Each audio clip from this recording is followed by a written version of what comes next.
gặp lại các bạn vì có rất là nhiều bạn thì đã từ lâu rồi cô không được gặp. Thế ngày hôm nay cô có một thử thách cực kỳ đặc biệt dành cho các bạn. Các bạn sẽ biết là sắp tới sẽ đến dịp Noel và dịp này thì chúng mình sẽ thấy là ra ngoài đường phố này trang trí rất là nhiều. Thì ngày hôm nay cô cũng sẽ có một chủ đề về Giáng sinh dành cho các bạn. Đó là chúng mình sẽ phối một bộ đồ thật đẹp để chúng mình trình diễn nhá. Và yêu cầu của cô như sau. Chúng mình ở đây cô đã chuẩn bị sẵn rất nhiều mảnh vải, nhiều màu sắc và với tông màu rất là hợp với Giáng sinh. Ở đây thì rất là nhiều phụ kiện. Và chúng mình sẽ có thời gian là 30 giây để chọn phụ kiện cũng như là vải phối lên người. Và chúng mình sẽ có 10 phút để phối thành một bộ đồ. Đương nhiên rằng cô sẽ nói rất là rõ tiêu chí để cô chấm điểm, để cho chúng mình dễ hình dung. Cũng như là sau khi chấm điểm thì các bạn sẽ có một phần quà cô dành cho các bạn nhé. Các bạn ơi, phần quà ngày hôm nay đây. Cô sẽ nói tiêu chí chấm điểm của cô. Nó sẽ dựa trên 3 tiêu chí. Tiêu chí đầu tiên đó là các bạn sẽ phối một bộ đồ đúng với chủ đề. Tiêu chí thứ hai là bộ đồ của các bạn phải trình diễn được. Tiêu chí số 3 đó là các bạn sẽ phải phối một bộ đồ mà có thể che hết cái bộ bạn đang mặc. Đây, nếu mà vẫn hở nhá là trừ điểm. Với mỗi một phụ kiện mà các bạn lấy nhưng không sử dụng đến thì các bạn sẽ bị trừ 1 điểm. Rồi các bạn hiểu luật chơi rồi đúng không? Và tham gia thử thách ngày hôm nay của BYB thì có 6 bạn người mẫu ở đây. Đầu tiên đó là Bảo Ngọc 2K6.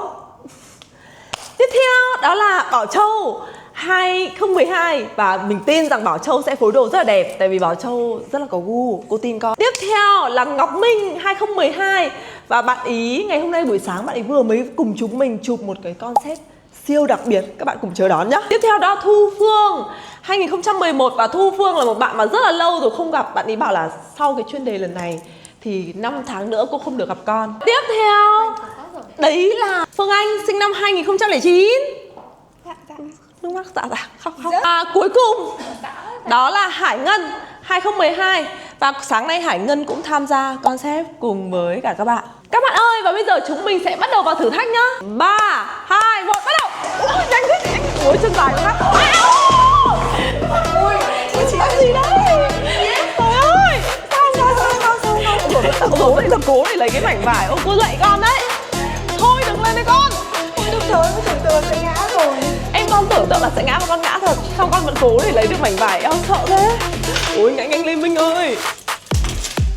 5 4 vẫn chưa biết là cái gì. 3 2 1 bây giờ. Rồi đứng im 2 1 bắt đầu. Khi nào mà còn khoảng 2 đến 3 phút cô sẽ nhắc các bạn làm đẹp nhá. Cẩn thận mà cô rơi ra khỏi là bị trừ điểm đấy. Khóc. Đừng khóc, không biết phối thì khóc. Không sao, khóc cũng không sao, làm cái lấy hẳn một mảnh thôi. Hỏi thôi.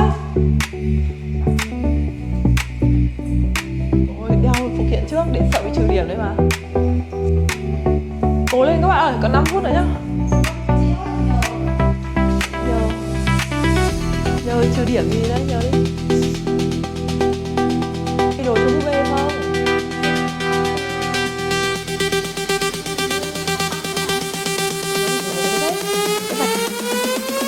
Wow!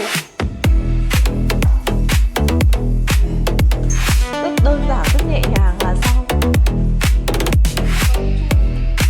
Thời gian nó trôi qua nhanh nhở?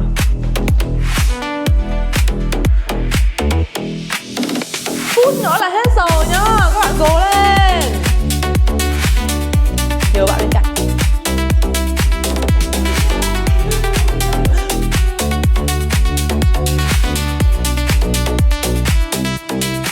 Là Ngọc Minh, cô thấy Ngọc Minh lấy phụ kiện và lấy miếng vải cực kỳ đẹp. Nó cùng một tông với nhau rất đẹp. Tuy nhiên ở trong cái phần mà chấm điểm của cô có một tiêu chí đó là chúng mình sẽ phải che bộ đồ bên trong. Thế nên là bạn ấy không thể được điểm cao trong phần này được. Nếu mà con lấy được thêm một mảnh vải nữa quấn ở bên trong nữa thì cô chắc chắn là với cái phong cách phối này con sẽ được điểm rất là cao. Rồi Ngọc Minh 8 điểm, cảm ơn con. Phương Anh chọn tông màu trắng với cả màu đỏ làm chủ đạo cho bộ trang phục ấy. Nó rất là hợp với mùa lễ hội. Cũng như là cái cách mà con phối phụ kiện vào cũng rất là xinh. Cô chỉ thấy là một số cái điểm ấy chắc là phải cần nhiều thời gian hơn để bộ trang phục này nó sẽ hoàn chỉnh hơn nữa, nhưng cô cũng rất là thích bộ này. 9 điểm.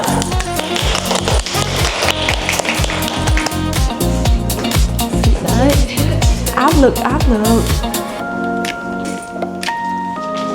Thu Phương mặc bộ đồ này rất là hợp với mùa lễ hội, nó kiểu lấp lánh, và đặc biệt là cái đôi cái phần găng tay, và đặc biệt là cái phần găng tay ấy, thì nó phối cho khiến cái bộ này trông đẹp, rất là đẹp, hợp để đi chơi, rất xinh luôn. 9 điểm. Xinh. Ui, tự tin nhờ. 8 điểm rưỡi ấy.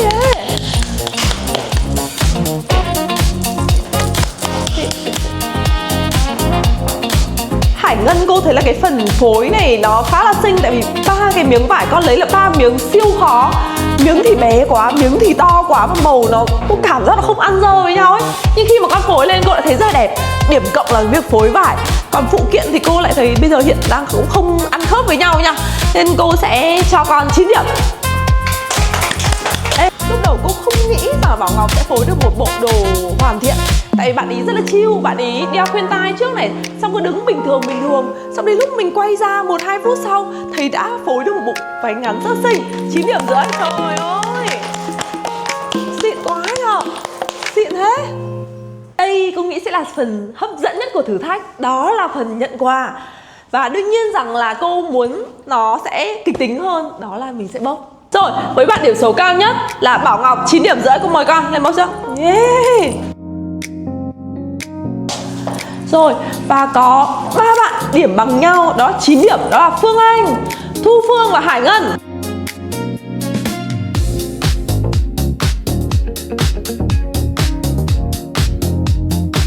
Hai bạn cùng là 8 điểm, cô mời Ngọc Minh với cả Bảo Châu.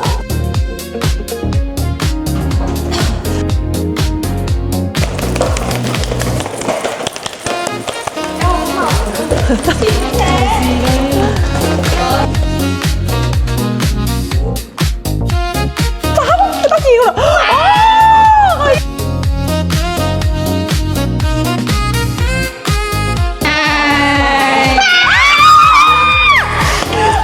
Ôi trời ơi.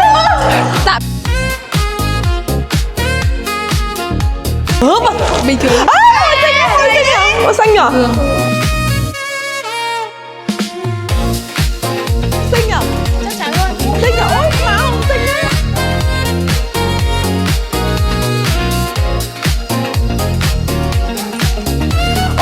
Con thấy ngon đấy.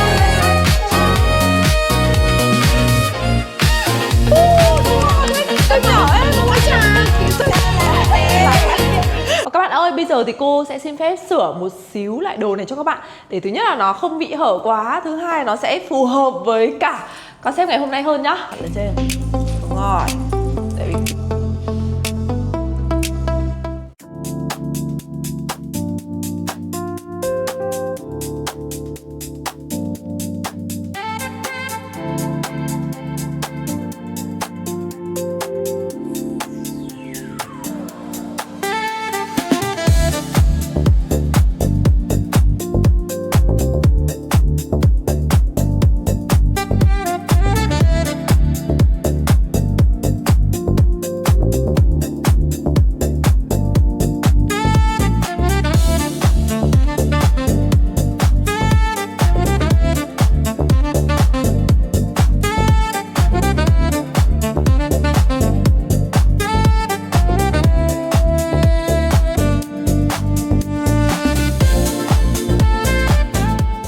chúng mình đã hoàn thành xong thử thách phối đồ này rồi.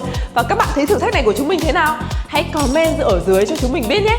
Và các bạn đừng quên hãy like và subscribe kênh của chúng mình nha. Tạm biệt các bạn.